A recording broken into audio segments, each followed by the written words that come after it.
or the BRM Connect conference globally gave me an opportunity to connect with people worldwide, right? So we had people about 100, 150, 200, 300. We grew up in numbers every BRM Connect.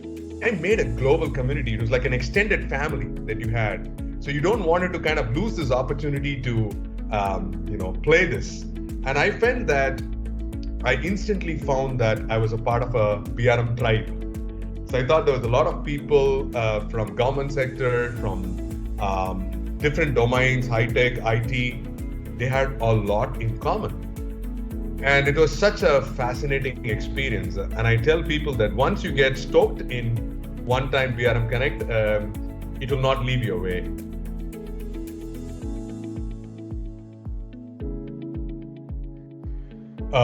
If you look at the last year or so, every person that I've connected on LinkedIn, who have connected on BRM, I have passed a copy of the relationship-centered organization. And that is my standard recipe for the first time that I meet someone to add value. And I am absolutely thrilled that we are talking about a relationship-centered organization, because today, with this pandemic, everybody is remotely working around.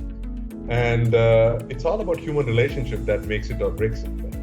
Tim, remember we had met sometime in the BRM Connect, and we are now having a conversation instantly because you made a connection with the person, understood their philosophy, their energy levels. The one thing, Tom, I really enjoyed your energy levels in the conferences, and I thought there was a buddy on the other side of the stream that I can relate with. So I think as you start to look at it, the relationship-centered organization is going to be the meaning and purpose of how an organization can thrive in this VUCA world, volatile, uncertain, complex, ambiguous world. So which means that the people are going to be the assets who are going to drive organization to an uncharted territory. Now, if we are going to go through an uncharted territory, we need to trust each other. And if I'm going to trust each other, the only way is that what's a binding force between all the cross-functional teams, vendor ecosystem, internal and external departments, driven by a purpose. So with the purpose, relationship-centered organization, I think we can navigate the maze and, more importantly, take everybody together to reach the destination. And that's the only way I think we will thrive, because there is a powerful meaning behind trust, empowerment, and creating more leaders. And relationship-centered organization is achieving that balance.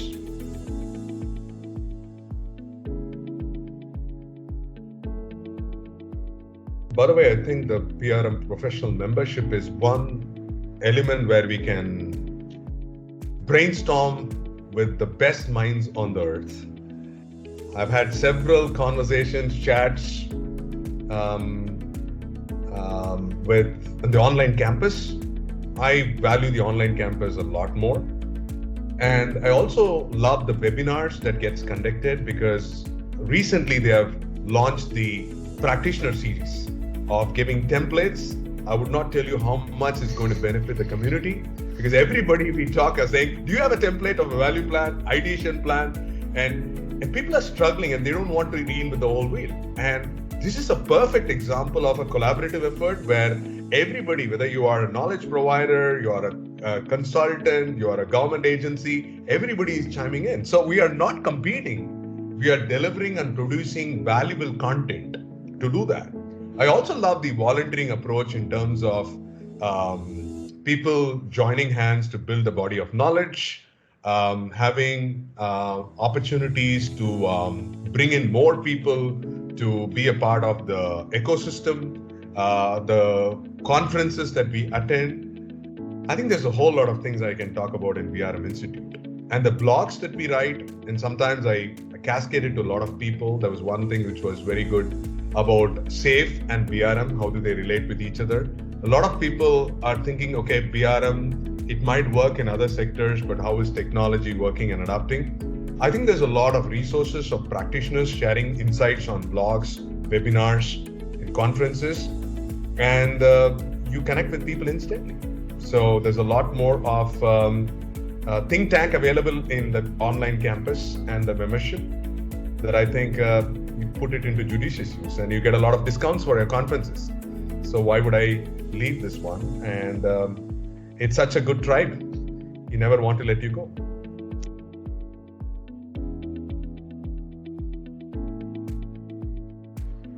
I think the first thing is to go and get to BRM Institute first as early as possible. I know a lot of people who join BRM Institute or connect with the BRM Institute way back, and they say, why did I not do it earlier? I would have done it better if I had kind of brought this before. So I think the first thing that I want you to do is to go to BRM Institute, look at the resources that are available, get to understand what is needed. The other one is to find your purpose and the organizational purpose. Because if you don't know what you're going to do as a BRM, then nobody else can help you. So identifying the purpose and how your purpose is aligned or converged with your organizational purpose is going to be important. The third thing that I think is important is ask for help. I think one of the things that you will love in this BRM community is people are wholeheartedly willing to help and support. So once you get to be a member, or even on LinkedIn and other stuff, you reach out to people, you can gain a lot more perspectives of what people have done. So I always believe that you should never reinvent the whole wheel. So ask for help, ask for guidance, and based on a particular domain or a geography, if you reach out to a coach or a mentor, they would help you to guide the steps that you need to navigate through this journey. And that's what I think is going to be powerful. Let's not do everything on your own. It's not fun. Let's do it with a team. That's even more fun.